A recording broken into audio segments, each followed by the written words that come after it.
I'm Randy Altman with Post Perspective. We're here at SIGGRAPH 2023. This is Barbara Ford Grant next to me. Hello, Barbara. Hey, Randy. Hey, everyone. It's loud here. I'm not shouting angrily, I promise.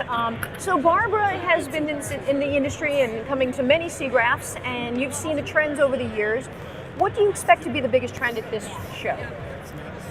I think a couple of things. I think one, the conversation around what's happening to feature films and the entertainment industry and its sort of identity crisis. And the other one is like, what is going on with AI and ML, and how can I use it in my workflows, and how can I get it around my legal department? Yes, how do you? I mean, what is... Well, actually, I said there's a third one. At least for me, I feel like there's been a lot of enthusiasm in a sort of a global way around open source that I've never seen before. Like, open source was sort of relegated to BOFs for a long time, and the Open Source Day, and now it's like it's become a mainstream part of the conversation. You're seeing a lot of the projects that came out of the Academy Software Foundation making their way into production talks and how they're being used, how they've been integrated into actual pipelines. And that's super cool to see, because that's been like a long time evolution.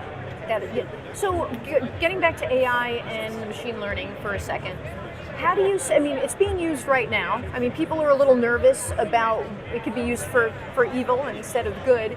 But so where do you see that shaking out in the next couple of years? Well, I think you probably know it's been used in workflows for a very long time. I remember we were starting to integrate it into facial solvers at least upwards of a decade ago, and in other aspects of the pipeline like resolution, denoising, and other things like that. I think where it started to gain attention is when it starts to create work that had been associated with direct artist or talent input, right? So we're seeing it, being used to create concept art and influence map paintings and compositing and auto keying and all these other things, and voice and generating a video, and I think it's become more of a conversation than the actual technology itself, people have been working on for many, many years now, integrating into tool sets for many, many years. And what's new is the conversation around it. And also, just the quality of what you can get out of it. It's kind of surprising. Every day you hear about a new tool that's come out that you try, and you're surprised by the quality of what comes out of it. I mean, there's some weird stuff that comes out of it too.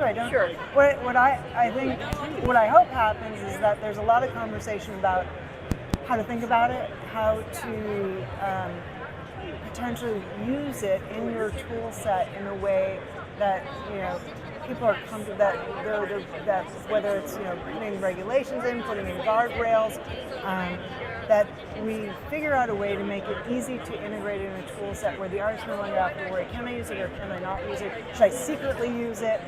I feel like there's a whole tangent I can get into about that, but where we can actually figure out how does it enhance the tools in my toolbox, not how does it replace my job. Right. Gives you a little bit of a head start on the creative process, but the creative process is still the creative process. It doesn't.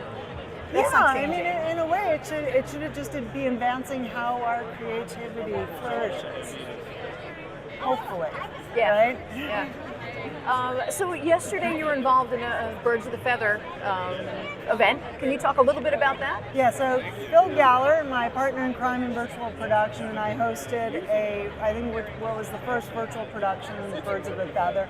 And it was really cool to see just the amount of excitement and the turnout for it, actually. We had a packed room, we had a line of people outside the door wanting to get in, but more importantly, we had a really engaged group. So we had reached out to a handful of people in the community, SynthRIS, Epic, the people who've been involved with the fellowship, the Unreal Fellowship.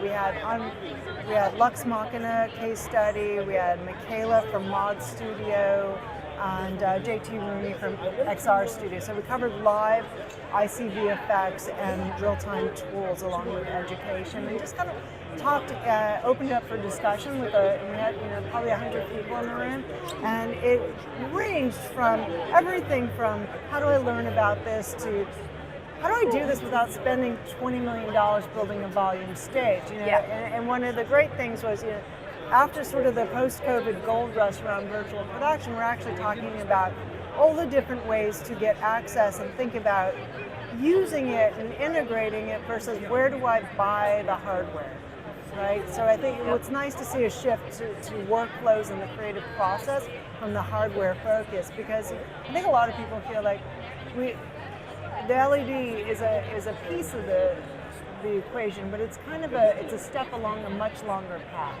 Right, that makes perfect sense. Yeah.